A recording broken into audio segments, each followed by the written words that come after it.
Quise dar este tema porque en todos los hospitales, en todos los estados, en todos los países existe el riesgo de caída del paciente y le podemos provocar un daño mayor por el cual había él estado ingresado, internado. Entonces, la Young Commission Internacional identifica y mide y comparte las mejores prácticas relacionadas con la calidad y la seguridad de los pacientes y establece 6 objetivos internacionales que ayudan a las organizaciones a abordar las áreas de mayor problemática relacionadas con la seguridad del paciente. La primera de ellas es identifica correctamente a los pacientes, mejora la comunicación eficaz, mejora la seguridad de los medicamentos de alerta y verifica el lugar correcto, el procedimiento correcto y la cirugía del paciente correcto.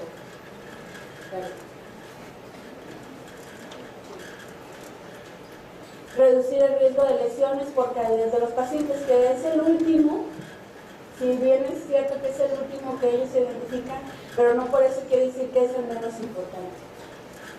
Existe suficiente evidencia científica nacional e internacional para considerar las caídas de los pacientes como un severo problema de seguridad que requiere de herramientas y acciones específicas que permiten valorar el riesgo de caídas. ¿Cuál es el objetivo de esta acción? Es prevenir el daño del paciente asociado a las caídas en los establecimientos de salud mediante la evaluación del riesgo. Y donde principalmente desde que ingresa el paciente es cuando debemos de evaluar el riesgo de caída. El propósito, bueno, las caídas son una de las causas más comunes que generan lesiones de los daños y daños en los pacientes.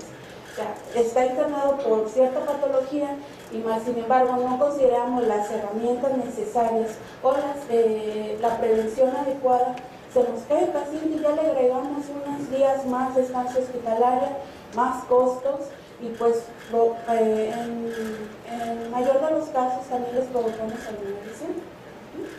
Se debe evaluar intencionadamente el riesgo en todas las organizaciones en los cuales se internen los pacientes o estos permanezcan en observación por un periodo de tiempo en la unidad de atención médica, ya sea para recibir atención de emergencia, realizarse un procedimiento o un tratamiento en el cual puede incrementar el riesgo de sufrir una caída.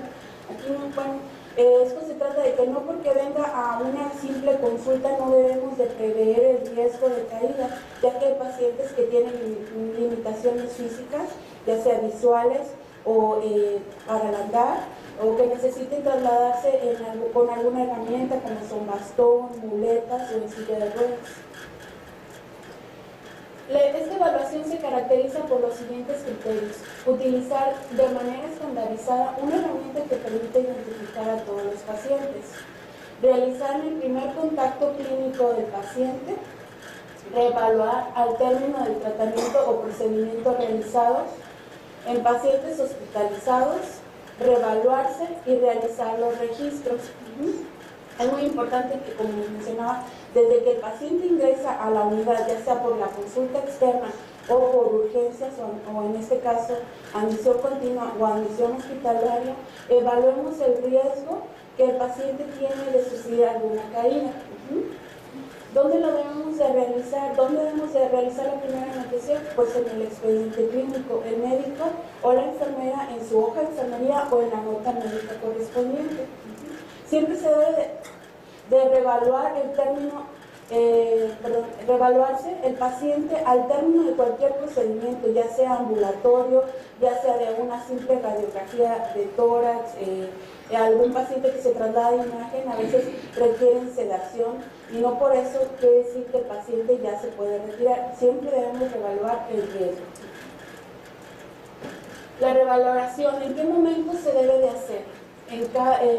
Por turno. Personal de enfermería nos entregamos al paciente en la habitación, en su estancia. Entonces, cuando nosotros recibimos al paciente, siempre debemos de entregar, tiene un riesgo de caída alto, mediano o bajo. En las áreas, cuando lo trasladamos de una área a otra, por ejemplo, que nosotros, por ejemplo, del área de hospitalización adultos se va a llevar al área de quirófano, siempre es importante mencionarle a la compañera que lo está recibiendo si tiene alguna limitación, si cómo estuvo en el turno anterior, si estuvo inquieto, si trae algún medicamento que lo pueda poner en riesgo. En el cambio de estado, es como decía, si el paciente pasó una mala noche por agitación psicomotriz y le administraron algún sedante, hay que informarlo y hay que estar al pendiente del daño que pueda sufrir. Los tipos de pacientes, bueno, tenemos pacientes con limitaciones físicas, a veces el paciente tiene problema visual, problemas al andar, que necesita el apoyo de alguna herramienta como andador, alguna muleta, el bastón. El estado mental, a veces nos ingresan pacientes psiquiátricos que requieren vigilancia continua. ¿Por qué? Porque pueden sufrir alguna lesión, de que aunque a pesar de que contamos con las camas del hospital, cuentan con los 4 barandales en perfecto estado, los pacientes se brincan y pueden sufrir un daño mayor. Los fármacos, cuando el paciente requiere algún tipo de sedante, algún medicamento que le ponga en riesgo la limitación en la marcha o que le puede causar mareos, náuseas, debemos estarlo vigilando. Y por interculturalidad, bueno, aquí hemos recibido pacientes que no hablan el idioma, el castellano, el español, que hablan alguna lengua, y no podemos nosotros comunicarnos con ellos efectivamente porque no nos van a entender, pero siempre hay que encontrar la manera de explicarles para qué sirve el uso de barandal, para qué sirve el llamado a paciente enfermera, y explicarle todos los procesos que se llevan a cabo durante su estancia hospitalaria. Y a veces hay pacientes que ingresan sin factores de riesgo evidentes, que ingresan por su propio pie, que van a una cirugía ambulatoria, que no, por así decirlo, no requiere un riesgo mayor. Pero ¿qué pasa? Al momento de ingresar el paciente se pone nervioso, se le dobla la rodilla, entonces hay que estar siempre al pendiente. Todo el paciente que ingrese a una unidad hospitalaria representa un riesgo de daño por caídas. La prevención, ¿cómo vamos a prevenirlo? ¿Cómo vamos a evitar que el paciente se nos caiga? Bueno, todas nuestras, gracias a Dios, estamos aquí con muy buena mobiliaria en las camas, en los barandales, en las camillas, las sillas de rueda. Todos deben de tener sus 4 barandales de las camas arriba. Explicarle al familiar el porqué, la importancia de que los barandales estén arriba, no porque a la enfermera no le guste batallar, no porque para que no se nos vaya a escapar, simplemente es para prevenirle un daño. La funcionabilidad, hay a veces que por alguna cuestión externa llega a fallar a un barandal, entonces para eso tenemos nosotros el área de mantenimiento, informar inmediatamente que hay algo descompuesto y ellos van a ir a revisarlo. Siempre checar que la iluminación de la habitación esté funcionable, siempre checar que en el baño no haya agua tirada, que estén colocados los fantasmitas que coloca el personal de intendencia. El traslado debe ser seguro al paciente. ¿Para qué? Para que no se nos vaya a caer el camino. Ha pasado que el paciente está inquieto y necesitan trasladarlo a un estudio de imagen, a quirófano. Entonces, siempre llevarlo con los barandales de la camilla arriba. La sujeción. Para es importante que nosotros contemos con un consentimiento informado. ¿Por qué? Porque a veces el mismo paciente dentro de su estado inconveniente no nos permite la sujeción, pero si contamos con un consentimiento informado para este procedimiento, lo podemos hacer siempre y cuando no lesionemos al paciente. Y esto nos va a ayudar, ¿por qué? Porque a veces el paciente psiquiátrico no le importa que estén los barandales, se los brinca y entonces se nos puede caer. Entonces, otra medida, además de los barandales, es la sujeción. El timbre. En todas las habitaciones del hospital contamos con el llamado paciente enfermero, que está funcional. Siempre que el paciente se vaya a quedar solo y esté consciente, lo debemos dejar al alcance. ¿Para qué? Para que él, en una situación de que tiene que trasladarse al baño o que necesite algo, simplemente nos pueda llamar y no vaya a sufrir un riesgo de caída. Los pacientes con agitación psicomotora, como les mencionaba, siempre deben de tener un familiar, porque él nos va a mantener al pendiente de lo que necesite el paciente. Explicarle aún así al familiar, siempre desde la llegada, desde su internamiento, que debe de contener con los barandales arriba. En caso de que llegue a necesitar algo, pedir ayuda. Si en dado caso llegara a suceder una caída, se debe realizar el formato de evento adverso.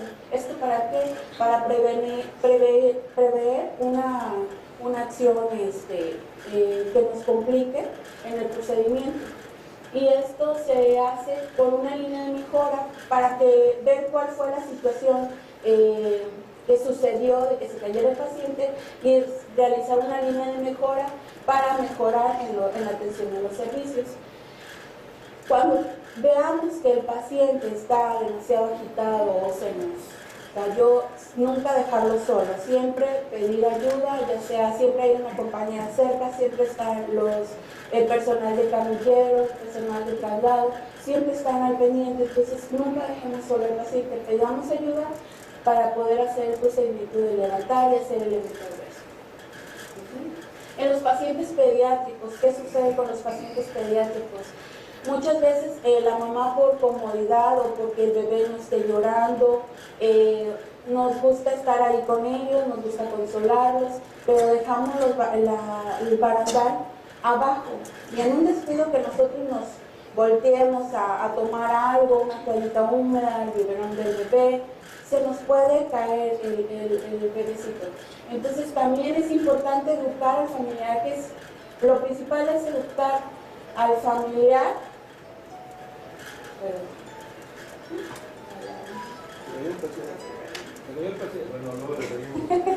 Es la lámpara de que tenía que dar la clase. Informar al familiar. Está apagado. Informar al familiar, aquí la educación es al familiar, porque a veces nos enfrentamos con familiares que dicen, no, yo quiero tener el barandal abajo, porque así es más fácil controlar a mi hijo o estar pendiente de él. Entonces, ¿qué es lo que debemos hacer? Darle un consentimiento informado donde ella nos esté firmando y nos esté autorizando de que nosotros ya le informamos los riesgos que puede ocasionar que la cuna del niño esté con el barandal abajo y así no suceda algo mayor. El niño siempre debe estar acompañado. Nunca debe de estar solo. ¿Por qué? Porque sabemos que además de que se nos puede caer, se puede quitar todos los aditamentos que trae colocados, el monitor, la binocrisis. Mantener la iluminación siempre, la habitación iluminada. A veces la mamá nos pide que esté apagada la luz porque el niño no se puede dormir. Hay una luz que está directa a la camilla, esa se puede apagar, pero lo demás debe estar iluminado para no correr riesgo. ¿Por qué? Porque contamos con los tripiés, está el burro de cama, nos podemos tropezar o la mamá se puede tropezar. Retirar objetos que puedan poner en peligro. Hay niños que pueden deambular, entonces retirar los objetos que les puedan provocar alguna caída. ¿Y qué más? Lo más importante es reevaluar, como ya les mencionaba, al salir de la habitación nos debemos percatar que el barandal esté nuevamente arriba si le realizamos algún procedimiento, reevaluar en cada turno, reevaluar durante el turno las veces que sea necesario. Y avisar al personal de salud en dado caso que haya sufrido alguna caída del paciente. En el año 2008, al realizar el análisis de grado de los cumplimientos de los criterios de calidad establecidos en el indicador de caídas del sistema de indicadores de calidad de salud INDICAS, se detectó que solo el 50% de las instituciones cumplía con este indicador, que nos habla que pues se siguen cayendo los pacientes y que por eso es importante la prevención. ¿Cómo calificamos el riesgo de daño de caída? Está el color verde que nos marca que es un riesgo leve, pero recordemos que todo paciente que ingresa a una institución de salud corre el riesgo de sufrir una caída. El riesgo moderado nos habla de 2 a 3 puntos Y el riesgo alto es de 4 a 10 puntos, que es un paciente que desde que ingresa lo vemos que es un riesgo latente de que sufra una caída. El riesgo de caídas, bueno, esta es la tabla que utilizamos para dar el riesgo de caída. Si tiene alguna limitación física son 2 puntos, el estado mental alterado son 3 puntos, tratamiento farmacológico que implica riesgos son 2 puntos, problemas de idioma o socioculturales 2 puntos, pacientes sin factores de riesgo evidentes es 1 punto, y si el paciente llega a tener, son 10 puntos totales, por eso vamos de 4 a 10, que es el más alto, es el rojo.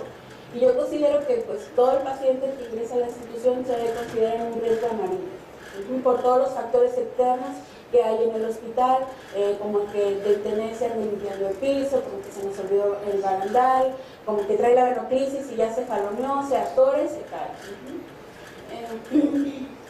Las herramientas que podemos utilizar para identificar que el paciente tiene un riesgo de caída es la etiqueta que colocamos de identificación al paciente.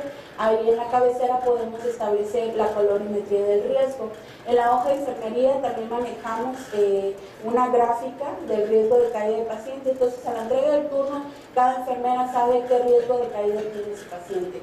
Y desde que ingresa el paciente, el médico pues debería, algunos médicos lo hacen, algunos otros no, identifican en su nota de médica el riesgo de caída que tiene el paciente. Y este es el indicador que se maneja en la prevención de caídas de pacientes hospitalizados. El número 1 es valora y registra factores de riesgo de caídas en el paciente durante su estancia hospitalaria. El número 2 establece en el plan de cuidados las intervenciones de enfermería de acuerdo al riesgo de caída. El número 3 utiliza los recursos disponibles y necesarios para la seguridad del paciente. El 4 informa al paciente y familiar sobre el riesgo de caídas. El 5 orienta sobre uso y manejo de equipo y elementos para la seguridad del paciente. El 6 revalora y ajusta de acuerdo al estado del paciente las intervenciones establecidas en el plan de cuidados. Aquí en este número 6, nosotros es muy importante que realizamos también lo que es el PLACE para realizar las intervenciones necesarias. Hay muchas veces que le ponemos otro diagnóstico, mas sin embargo hacemos las intervenciones adecuadas cuando tenemos un paciente con riesgo de caída alto. Registra presencia y ausencia de incidente o accidente que presenta el paciente. Esto lo debemos hacer mediante el formato del evento adverso, que después, si es un daño grave, se sesiona en el comité de eventos adversos y se realiza una línea de mejora. El diseño y la implementación se basa en el acuerdo que declara la obligatoriedad de la implementación de las acciones esenciales para la seguridad del paciente en todos los establecimientos de atención médica del Sistema Nacional de Salud, publicado en el Diario Oficial de la Federación el día 8 de septiembre de 2017. Entonces, de la plática que les acabo de hablar salió apenas en este manual el año pasado, y entonces nos habla que es obligatorio que todo el establecimiento de salud las llevemos a cabo. ¿Y qué más podemos ofrecer a nuestros pacientes? Pues la seguridad que estando en la unidad hospitalaria no va a sufrir un daño extra por el padecimiento por el cual fue internado. Y pues bueno, yo adopté esta frase que la tenemos muy clara en el área de calidad, se la adopté a la maestra Elizabeth Llanes. Calidad significa hacer lo correcto cuando nadie te esté mirando. Henry Ford. Gracias.